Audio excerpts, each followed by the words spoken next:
ఆయనే చేయాలి. అలాగే రాముడు పాత్ర వేస్తే ఆయనే చేయాలి. ఏదైనా సరే ఈ ప్రపంచంలో రావణుడి దగ్గర నుంచి ఇంకా ఇంకొకటి వేరే వేరే ఏదైనా సరే ఆయనే చేయాలి.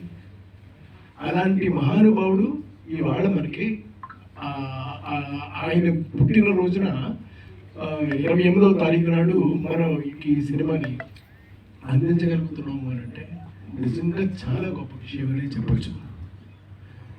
ముఖ్యంగా రామారావు గారు ధన్యజీవి. ఎందుకంటే అటు రామారావు గారి దగ్గర చాలా చాలా పట్టుదలతో చాలా కృషితోటి చేశారు. ఇవాళ ఇది సినిమాని రిలీజ్ చేసేటటువంటి ప్రయత్నంలో ఉన్నారు. ఏం చెప్తాం చెప్పండి వీళ్ళందరికీ. They are the great people, great opportunities they got it, they are doing it, they are doing wonderfully also. అలాంటి మహానుభావులు ఎందరో ఈ